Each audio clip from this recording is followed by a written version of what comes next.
DJ, you go crazy. One more topic I just want you to address before we wrap it up, because you are passionate about education. I just want to point out that the low-income students in 3rd through 8th grade in Chicago public schools are meeting proficiency at lower rates than students district-wide. And according to the stats I'm looking at, when it comes to reading, the low-income students reading is at an 18.7%, whereas all students is at a 25.9%. Low-income students' math proficiency is at a 10.7% versus all students at 17.5%. How can we improve our educational system for low-income students in Chicago public schools? Couple things. Education in Chicago will never work for black children, because the only way you guarantee white privilege for the white kids in Chicago is to make sure the black kids can't read, write, or count. Let me say this again. Public education in America will never work. It will never be fixed. It must be broke in order to guarantee that the white kids will always be in charge. Do you see where I'm coming from? This is not a mistake. It is not an accident. This is done on purpose. Every school district is a plantation. Every school district is a plantation. You got 5 schools that are highly successful. Y'all got some in Chicago. Some of the best high schools in America in Chicago. But that's it. Everybody can't go to them. Most of them are plantation schools where kids are barely learning. You see that? It's designed to be like that. The bourgeois, the smart kids, they draft them into the high schools because these are the ones that the power structure are going to use to oppress black people later in life. Everybody else go to jail or to the cemetery. You see how that works? Schools will never work for black kids because that will threaten white domination, white rule, white control. If you properly educate a black boy in Chicago, if you properly educate a black boy in Chicago, you just put him in position to take political economic domination from the white male. Do you see that? Most of your teachers in Chicago are white. White. Chicago, one of the most segregated cities in America. You think these white racist women whose grandmothers are the same ones who fought against your grandmom going to school with them? You see this? Right. You think they're going to come into these schools in Chicago and properly educate your kids? You're out of your damn mind. White people want Chicago back. And if they want to take Chicago back, they got to make sure the black kids can't compete with the white ones. There's 6 stages in the miseducation machine. Miseducation, they intentionally miseducate. Special ed, they misdiagnose them with reading disabilities, ADHDs, conduct disorders. They put them in these separate and not equal classes. Inferior education. Psychiatric medication. Here comes the Adderall. Here comes the Concerta. Here comes the Metadate. Here comes the Ritalin. See this? Now you're so doped up, you can't learn if you wanted to. Then your next stop is what? Juvenile incarceration. Oh, he don't know how to act. Put him in juvenile hall. Put him in a discipline school. You come out the discipline school. Now you're dealing with psychological frustration and alienation. You mad at the world because you was a regular kid who just goofed off a little bit. How the hell I get kicked out of school? Now your pants are saggy, you're smoking weed, you're doing crack, you're joining the gangs, you're self-destructing. And that take us to stage 6, premature extermination. 1 out of every 4 black males will be murdered in the city by another black male. Kill them before they grow. And most of them will be murdered by who? Another black man. So you got miseducation, special education, psychiatric medication, juvenile incarceration, psychological frustration, premature extermination. Black boys want to learn. Black boys can learn as well as any white boy. In fact, black boys can learn better. I'm going to say it. We are intellectually superior. I'm not saying that to be arrogant. I'm saying it because it's the truth. Dr. Amos Wilson, fellow Garveyite psychologist. I think he's the greatest black scholar of the second half of the 20th century. He wrote a book called Developmental Psychology of the Black Child. I recommend that everybody read it. Dr. Amos Wilson found the research from white people that they threw out. They wouldn't publish it. And guess what the research showed? Black babies from birth to 5 outperformed every other child on assessments of intelligence and functioning, including the Chinese, who we think are so smart. Black children are more advanced than other children. White people kind of admit this, but they don't admit this when they tell you black kids grow faster than other children. Black children develop faster than other children. Well, if all growth of the body is controlled by the what? Brain. If the growth of my body is controlled by my brain and my body is growing faster than everybody else, do you know what that also means? My brain develops faster than everybody else.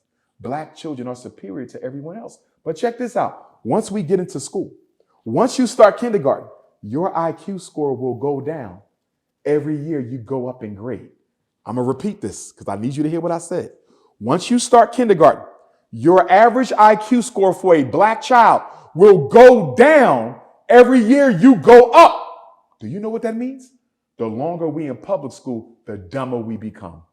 The black boy can learn as much as any other child. The problem is he's being forced to learn through somebody who don't like him and can't stand him. White women don't like black people. White men don't like black people. So you're asking our children to exceed when the person in front of the classroom doesn't have a natural investment in their future success. You see that? And then they want our boys to act like girls. Boys are not girls. Well, he don't know how to sit still. He ain't supposed to sit still for 7 hours. You go to school at 8. You leave at 3 o'clock. That's 7 hours. You can't sit still for 7 hours. I can't sit still for 7 hours. You expecting that from a 3-year-old in preschool, a 6-year-old in kindergarten, a 9-year-old in 4th grade? Girls can sit still because when girls go through puberty, they get tired. When their bodies start developing into making them mothers, they sleep. Girls get tired. What do boys do when we go through puberty? We want to run, jump, tackle. We just want to hit something because we have testosterone. You don't educate a child with testosterone the way you educate a child with estrogen. But the schools don't care. They know the science, but they don't care. They want him to sit there like a little white girl. And if he can't, we're going to pump him up with drugs. We're going to tell his mom he need to go to special education. And when special ed and drugs and juvenile detention doesn't control him enough, we'll just send him to the Cook County Jail. This is a war. As far as I'm concerned, the miseducation of black children in Chicago should be treated as a human rights abuse and a hate crime. The miseducation of black children in Chicago is a damn hate crime because they're doing it on purpose and they know what it leads to. If you can't read by the time you finish the 4th grade, there's a 75% chance you're going to spend at least some of your adulthood in jail. Sure. That's a fact. Sure. So they're making sure they can't read to fill up these private prisons that your governor of Illinois is building in counties all over the state. They know what they're doing. The future for black America under white control is extermination and incarceration. If black America don't want that to happen, we got to do something different. It's on us. It ain't on the white man. It ain't on Jesus. It's on black people to save black people. If we don't, we might be exterminated. The choice is ours. I'm confident though. I know we can win. And that's why I still travel and speak.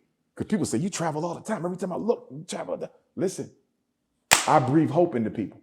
Ain't too many people can touch people the way I touch them. That's the gift I got. Frederick Douglass is my cousin. He had that gift. Our family, we're great orators. You can listen to my cousins. We all have it. It's in the blood. You see that? I'm not the only one. I'm just the one who ended up being prominent. But all of my family, everybody's a great orator. Okay, I remember listening to my cousin Shanika. She's an ancestor now. She spoke at a community Stop the Violence event in North Philly. I was spellbound when I heard my own cousin speak. We only a week apart. A week apart. Rest in peace. I said, she's a better speaker than me. I was born to use my voice to raise the consciousness of African people. And so if I'm not going somewhere to speak, I don't feel like I'm on my job. Am I tired sometimes? You damn right. We got the event tonight on the migrant crisis. I would rather be in my room eating some of the Chicago food. You understand? But I'm like, you ain't spoke to the people in Chicago in a minute. You got to go give them that energy. As a woman pulled me to the side one day, she said, I need you to tell you something. Take care of yourself because you heal people when you talk. That's what she said. I never forget it. She said, you don't just talk, you heal us when you talk. So you got to make sure you take care of yourself. I'm only saying all that to say, not to pat myself on the back, but to say I'm on a special mission. I'm not special. I'm no different than nobody in this room. I'm on a special mission and I need to guard it from opportunists and others who would take this sacred work and pollute it and turn it into something for their petty benefit. Yeah, for sure that.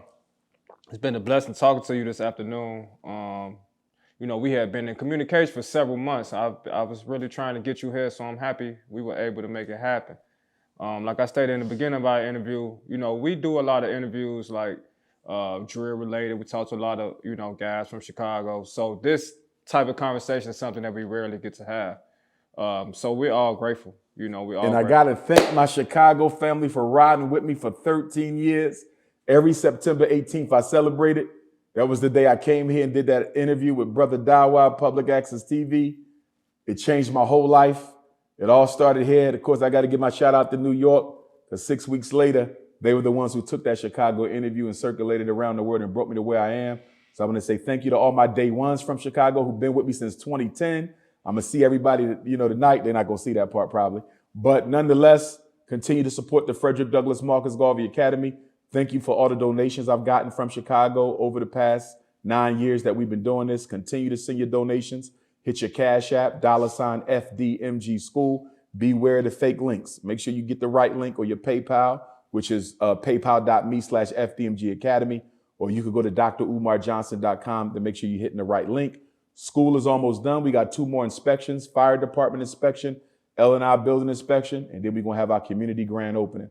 I want Chicago to be in the building. We're going to have to set up a bus or something, but Chicago is too important to who I am and what I became to not be represented in Wilmington, Delaware, 20 minutes from the Philadelphia International Airport, when we finally cut the ribbon and unveil the school of the future. So thank you, Chicago. If you need to reach me, my number is public. It's been public for 18 years since my first trip. I went to Africa. Please hit me up if you need me, especially if you need a consult for your child. 215-989-9858, 215-989-9858. And remember the words of the most honorable Marcus Messiah Garvey: without confidence in yourself, you are twice defeated in the race of life. Without confidence in yourself, you are twice defeated in the race of life. With confidence, you have won even before you have started. Black Power. DJ, you go crazy.